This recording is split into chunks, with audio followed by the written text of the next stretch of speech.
Solar commission മുൻപാകെ Saritha S Nair ഈ മാസം 26-ന് ശേഷം ഹാജരാകുമെന്ന് അഭിഭാഷകൻ അറിയിച്ചു. മറ്റു സാക്ഷികളുടെ മൊഴി രേഖപ്പെടുത്തുന്നതിന് കക്ഷി ചേർന്നിരിക്കുന്ന അഭിഭാഷകർ സമയപരിധി ആവശ്യപ്പെട്ടു. ഇടക്കാല റിപ്പോർട്ട് വേണമെന്ന ആവശ്യവും ഉന്നയിച്ചു. മുഖ്യമന്ത്രിയുടെ മൊഴിയെടുക്കുന്നത് സരിതയുടെ സാന്നിധ്യത്തിൽ വേണം. സരിത കത്തും ബിജു രാധാകൃഷ്ണൻ സിഡിയും ഹാജരാക്കണം. ഇല്ലെങ്കിൽ 1 ലക്ഷം രൂപ ഫൈൻ ഈടാക്കണമെന്നും ആവശ്യമുയർന്നു. ടോബി ജോൺസൺ ചേരുന്നു. ടോബി, വിശദാംശങ്ങൾ എന്തൊക്കെയാണ്?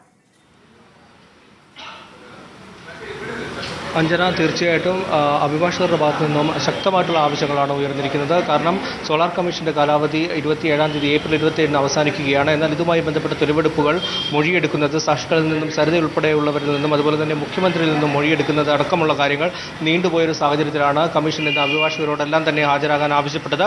ഇന്ന് രാവിലെ കൃത്യം 11 മണിക്ക് തന്നെ ഇതുമായി ബന്ധപ്പെട്ടുള്ള സെഷൻ ആരംഭിക്കുകയുണ്ടായി. അഭിഭാഷകരെല്ലാം ഒന്നടങ്കം ആവശ്യപ്പെടുന്നത് ഇപ്പോൾ കമ്മീഷൻ ശക്തമായിട്ടുള്ള നിലപാട് സ്വീകരിക്കണമെന്ന് തന്നെയാണ്.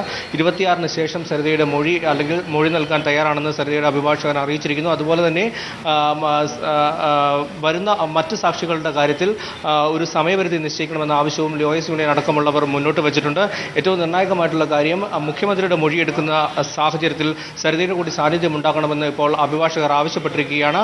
അതുപോലെ തന്നെ ബിജുവിൻ്റെ സിഡിയും, ബിജു ഉണ്ടെന്ന് പറഞ്ഞ സിഡിയും അതുപോലെ തന്നെ സരിത എഴുതിയ ലെറ്ററും ഉടൻ തന്നെ ഹാജരാക്കാൻ ഉത്തരവിടണം, കമ്മീഷൻ ഉത്തരവിടണമെന്നും ആവശ്യപ്പെട്ടിട്ടുണ്ട്. അല്ലാത്ത പക്ഷം 1 ലക്ഷം രൂപ ഇവരിൽ നിന്നും പിഴ ഈടാക്കണമെന്നും അഭിഭാഷകർ ആവശ്യപ്പെട്ടിട്ടുണ്ട്. ഇത്തരത്തിൽ നിർണായകമായിട്ടുള്ള ആവശ്യങ്ങളാണ് ലോയേഴ്സ് യൂണിയൻ അടക്കമുള്ളവരുടെ ഭാഗത്തു നിന്നും ഇപ്പോൾ ഉണ്ടായിക്കൊണ്ടിരിക്കുന്നത്.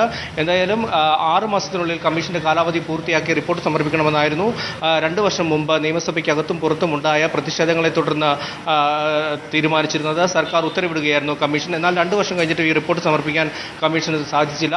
തെരഞ്ഞെടുപ്പ് അടുത്ത് നിൽക്കുന്ന സാഹചര്യത്തിൽ തെരഞ്ഞെടുപ്പിന് മുമ്പ് തന്നെ ഈ റിപ്പോർട്ട് സമർപ്പിക്കണമെന്നായിരുന്നു കമ്മീഷന്റെ ആവശ്യം. എന്നാൽ മുഖ്യമന്ത്രി അടക്കമുള്ളവർ കമ്മീഷനോട് സഹകരിക്കാത്തൊരു സാഹചര്യമുണ്ടായിരുന്നു.